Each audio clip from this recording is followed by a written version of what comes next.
शादी के बाद भी पत्नी का बॉयफ्रेंड। एक शिक्षाप्रद कहानी। एक लड़की की शादी उसकी बिना मर्जी के एक सीधे साधे लड़के से हो जाती है, जिस लड़के के घर में उसकी माँ के अलावा और कोई नहीं था।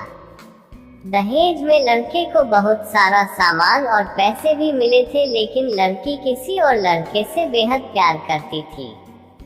अब लड़की की शादी बिना मर्जी के तो हो ही गई थी और अब वह अपने ससुराल आ गई थी। तभी वह कमरे में आता है और उस लड़की यानी अपनी पत्नी के पास बैठ जाता है। तभी उसकी पत्नी गुस्से से अपने पति से कहती है, क्या तुम मुझे अकेला छोड़ सकते हो? उसकी ये बात सुनकर उसका पति बहुत दुखी होता है, लेकिन फिर भी वह खुशी खुशी ये कहता है, नहीं तुम आराम करो, मैं तो सिर्फ तुम्हारे लिए आया था। ये कहकर वह कमरे से बाहर चला जाता है। लड़की मन मारकर ही रह जाती है, क्योंकि लड़की चाहती थी कि उसने झगड़ा क्यों नहीं किया ताकि वो उस गवार से तलाक ले सके। अब लड़की को ससुराल में 3-4 दिन हो गए थे, मगर वो तो बस पूरा दिन फोन पर बॉयफ्रेंड से बात करती थी और उधर लड़के की माँ बिना शिकायत करे दिन भर घर का सारा काम करती थी। वह सबके लिए खाना भी खुद ही बनाती थी। फिर भी उसकी माँ के चेहरे पर हर वक्त मुस्कुराहट ही रहती थी। लड़का एक कंपनी में छोटी सी नौकरी करता था। वह बेहद ही ईमानदार और मेहनती था। सुबह अपने काम पर जाता और शाम को थका हारा घर आता, मगर उसकी पत्नी उसे एक गिलास पानी भी नहीं पूछती थी। अब लड़के और लड़की की शादी को करीब 1 महीना हो गया था, मगर अब तक वह दोनों एक साथ कभी नहीं रहते थे। वैसे लड़का बहुत ही शांत स्वभाव का था, इसलिए वह अपनी पत्नी को कुछ भी नहीं कहता था। फिर भी वह अपनी पत्नी को खुद ही खाना डाल कर देता था, मगर उसकी पत्नी उसके साथ बैठकर खाना कभी भी नहीं खाती थी। वह अपना खाना अपने कमरे में अलग बैठकर खाती थी। लड़की को दहेज में एक स्कूटी भी मिली थी। लड़का जैसे ही अपने काम पर निकल जाता, उसके आधे घंटे के बाद ही लड़की भी अपनी स्कूटी लेकर अपने बॉयफ्रेंड से मिलने चली जाती थी और लड़के के आने से पहले ही वो अपने ससुराल वापस आ जाती थी। एक दिन लड़के की काम की छुट्टी थी और वह घर पर ही था, तो लड़की ने अच्छे भले खाने को भी गंदा कह के अपनी सासू माँ को उल्टा सीधा कहकर खाने को बाहर फेंक देती है। ये सब देखकर लड़के को बहुत ही गुस्सा आता है और वह गुस्से गुस्से में अपनी पत्नी पर हाथ उठा देता है, मगर उसकी माँ फिर भी अपने बेटे को ही डांटती है। इधर लड़की को झगड़े का एक बहाना ही चाहिए था, जो कि उसे मिल गया था। तभी वो बिना बोले अपनी स्कूटी लेकर अपने बॉयफ्रेंड के पास चली जाती है और अपने बॉयफ्रेंड के पास जाकर कहती है कि अब एक पल भी मुझे उस घर में नहीं रहना। आज उस गवार ने मुझ पर हाथ उठाकर अच्छा नहीं किया। तभी उसका बॉयफ्रेंड कहता है, अरे तुमसे तो मैं कब से कहता हूँ कि तुम भाग चलो मेरे साथ कहीं दूर, मगर तुम हो कि आजकल पे ही लगी रहती हो। तब लड़की कहती है कि शादी के दिन मैं तुम्हारे पास आई थी तो तुम ही ने तो वापस घर लौटाया था मुझे।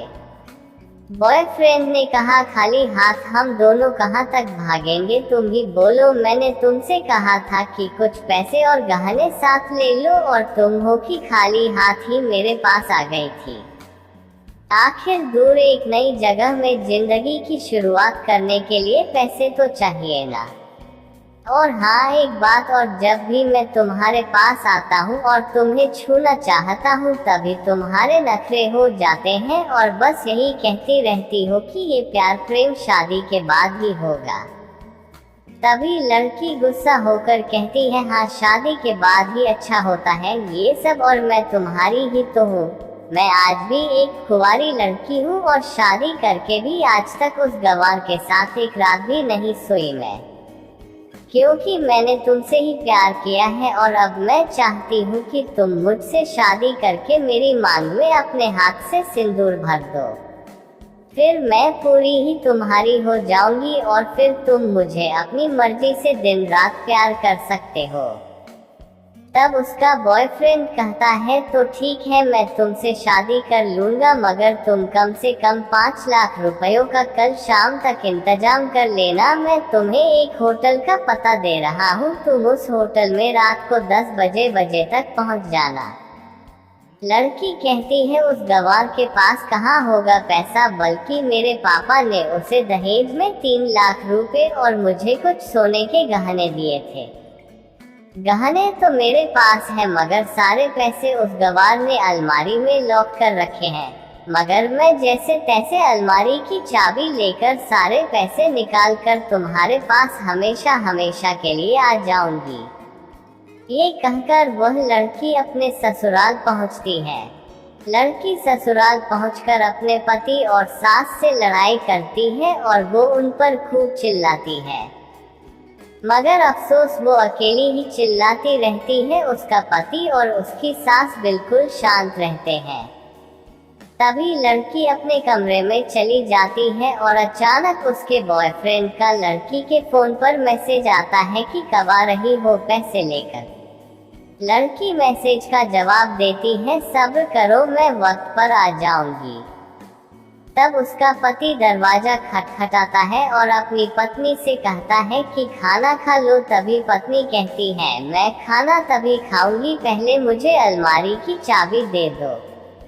पति दरवाजे के नीचे से चाबी देकर कहता है, ये लो, अपना काम करके खाना खा लेना, क्योंकि अभी तक मैंने और माँ ने भी खाना नहीं खाया। माँ ने कहा है हम आज साथ बैठकर ही खाना खाएंगे। लड़की कहती है, माँ और तुम खाना खा लो, मैं बाहर से खाना खाकर आई हूँ। ये सुनकर लड़का चला जाता है। तभी लड़की जल्दी से चाबी को उठाकर अलमारी खोलती है। अलमारी खोलकर वह उसमें क्या देखती है कि उसमें दहेज के पूरे पैसे 3 लाख और सारे गहने तो रखे ही थे, बल्कि उसमें एक डायरी भी रखी हुई थी। वो उसे खोलकर पढ़ती है तो उसमें लिखा था, प्रिय पत्नी, मुझे और तुम्हारे पिताजी को पता है कि तुम किसी और लड़के से बेहद प्यार करती हो, मगर तुम्हारे पिताजी ने पता लगाया है कि जिससे तुम प्यार करती हो उसकी पहले भी एक बार शादी हो चुकी है और वह लड़का बहुत सी लड़कियों को धोखा भी दे चुका है। पर आपके पिताजी आपको उस लड़के के बारे में कुछ भी न बता सके, क्योंकि उन्हें पता था कि ये जो इश्क का नशा है वह हमेशा अपनों को गैर और गैरों को अपना बना देता है। इसलिए तुम्हारे पिताजी ने मेरे आगे हाथ जोड़कर ये कहा कि मेरी बेटी का हमेशा ख्याल रखना। एक बाप के मुंह से एक बेटी की कहानी सुनकर मेरी भी आंखों में आंसू आ गए और मुझे यकीन हो गया था कि एक अच्छा पति होने का सम्मान मुझे मिले या ना मिले, मगर एक दामाद होने की इज्जत मैं हमेशा पा सकता हूँ। और मुझे दहेज में मिले सारे पैसे और सोने के गहने मैंने तुम्हारी अलमारी में रख दिए हैं, क्योंकि दहेज के नाम से मुझे नफरत हो चुकी थी। इस दहेज के ही कारण मैंने अपनी बहन और पिता को खोया था, और मेरे पिता के अंतिम शब्द भी यही थे कि किसी बेटी के बाप से कभी 1 रुपया भी दहेज ना लेना। और उस डायरी में ये भी लिखा था कि तुम मुझसे आज़ाद हो और तुम कहीं भी जा सकती हो। डायरी के बीच के पन्नों में तलाक के पेपर रखे हैं, जहां मैंने पहले ही अपने साइन कर दिए हैं। जब तुम्हें लगे कि अब इस गवार के साथ नहीं रहना, तब तुम भी इस तलाक के पेपर पर साइन करके अपने सारे पैसे और जेवर लेकर जा सकती हो। लड़की डायरी पढ़कर हैरान थी और परेशान भी थी। ना चाहते हुए भी उसके गंवार पति के शब्दों ने उसके दिल को छू लिया था। अब वो न चाहते हुए भी गंवार पति के अनदेखे प्यार को वह महसूस करने लगी थी। वह फूट फूट के रोने लगी। डायरी में आगे लिखा था कि मैंने तुम्हें इसलिए मारा क्योंकि आपने माँ को गाली दी, और जो बेटा खुद के आगे अपनी माँ की बेइज्जती होते सहन कर ले, फिर वह बेटा ही कैसा। इसलिए मुझे माफ कर देना, क्योंकि मेरे लिए माँ का दर्जा सबसे बड़ा है, और आपको मैं दुल्हन बनाकर अपना हमसफर बनाने लाया हूँ। आपसे जबरदस्ती करने नहीं, आपको मुझसे प्यार हो ना हो, लेकिन मैं अंत तक सिर्फ आपसे ही प्रेम करता रहूँगा। अब फैसला तुम्हारे ही हाथों में है। अब लड़की दुल्हन बन चुकी थी और उसकी आंखों से आंसू बह रहे थे। अचानक लड़की के बॉयफ्रेंड का फोन आता है। तभी गुस्से में लड़की अपने फोन को स्विच ऑफ करके फोन का सिम कार्ड तोड़ देती है। अब उसे सब समझ आ गया था कि जिससे वह बेहद प्यार करती थी उसे तो सिर्फ पैसों से ही प्यार था, और सच्चा प्यार करने वाला तो मेरा पति ही था, जिसने सिर्फ मेरे पापा की इज्जत रखने के लिए ही उससे शादी कर ली। और उसे मेरा एक बॉयफ्रेंड है पता होने के बाद भी मुझसे इतना प्यार किया। मैं अपने पति का प्यार क्यों नहीं समझ पाए। ये सब सोचकर वह रोती रही। फिर उसने रोते हुए अलमारी का सारा सामान जैसा था वैसे ही रखकर ना जाने कब सो गई। अगले दिन उसकी पत्नी सुबह देर से जागी। तब तक उसका पति ऑफिस जा चुका था। तभी पहले नहा धोकर उसने साड़ी पहनी, फिर लंबा सा अपनी मांग में सिंदूर लगाया, जबकि पहले एक बिंदी जैसी साइड पर सिंदूर लगाती थी ताकि कोई लड़का ध्यान ना दे और किसी को ये पता ना चल जाए कि वह एक शादीशुदा है। मगर आज तो दूर से भी दिखाई दे ऐसी लंबी और गाढ़ी सिंदूर लगाई थी। फिर उसने अपना मंगलसूत्र पहना और किचन में जाकर सासू माँ को जबरदस्ती कमरे में आराम करने देती है और खुद अकेली सबका खाना बनाती है। पहले सासू माँ को खाना खिलाती है और फिर अपने पति को फोन करके उसके ऑफिस का पता पूछती है। उसका पति उसको ऑफिस का पता देते हुए सोचता है कि कहीं उसकी पत्नी ने तलाक देने का फैसला तो नहीं कर लिया। मगर उसे कहाँ पता था कि वो अब सुधर गई है और उसे ही अपना पति मान चुकी है। इतने में ही उसकी पत्नी स्कूटी लेकर उसके ऑफिस खाना लेकर पहुंच जाती है। पत्नी को देखकर पति हैरान हो जाता है। तभी वह अपनी पत्नी से पूछता है, सब ठीक है ना? माने तुमसे कुछ कह तो नहीं दिया? उसका पति सवाल पर सवाल पूछे जा रहा था। तभी अचानक पत्नी सबके सामने अपने पति के सीने से लिपट जाती है और उससे कहती है कि सब ठीक है मगर मुझे तुमसे कुछ कहना है। पति कहता है हाँ कहो। तब पत्नी सबके सामने कहती है, आई लव यू मेरे प्यारे पति, आई लव यू फॉरएवर। ये सुनकर ऑफिस के सभी लोग हैरान होकर खड़े हो जाते हैं और जोर जोर से तालियां बजाने लगते हैं। तब पत्नी सबके सामने अपने पति का हाथ पकड़ के कहती है कि अब 1 महीने तक मेरे पतिदेव ऑफिस में दिखाई नहीं देंगे। ऑफिस के सभी लोग पूछते हैं क्यों? तब लड़के की पत्नी कहती है क्योंकि हम दोनों लंबी छुट्टी पर जा रहे हैं। पति पत्नी से कहता है तुम्हें क्या हो गया? तभी पत्नी पति से कहती है मुझे तुमसे सच्चा प्यार हो गया।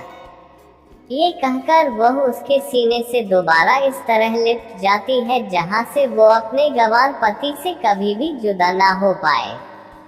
तभी उसका पति भी बहुत खुश हो जाता है और फिर वो दोनों अपने घर चले जाते हैं और खुशी खुशी अपना जीवन बिताते हैं और हमेशा खुश रहते हैं। तो दोस्तों, प्यार हमेशा उससे करना चाहिए जो आपसे प्यार करता हो और साथ ही आपकी और आपके परिवार की इज्जत भी करता हो। पैसों से प्यार करने वाला इंसान कभी आपसे प्यार नहीं कर सकता।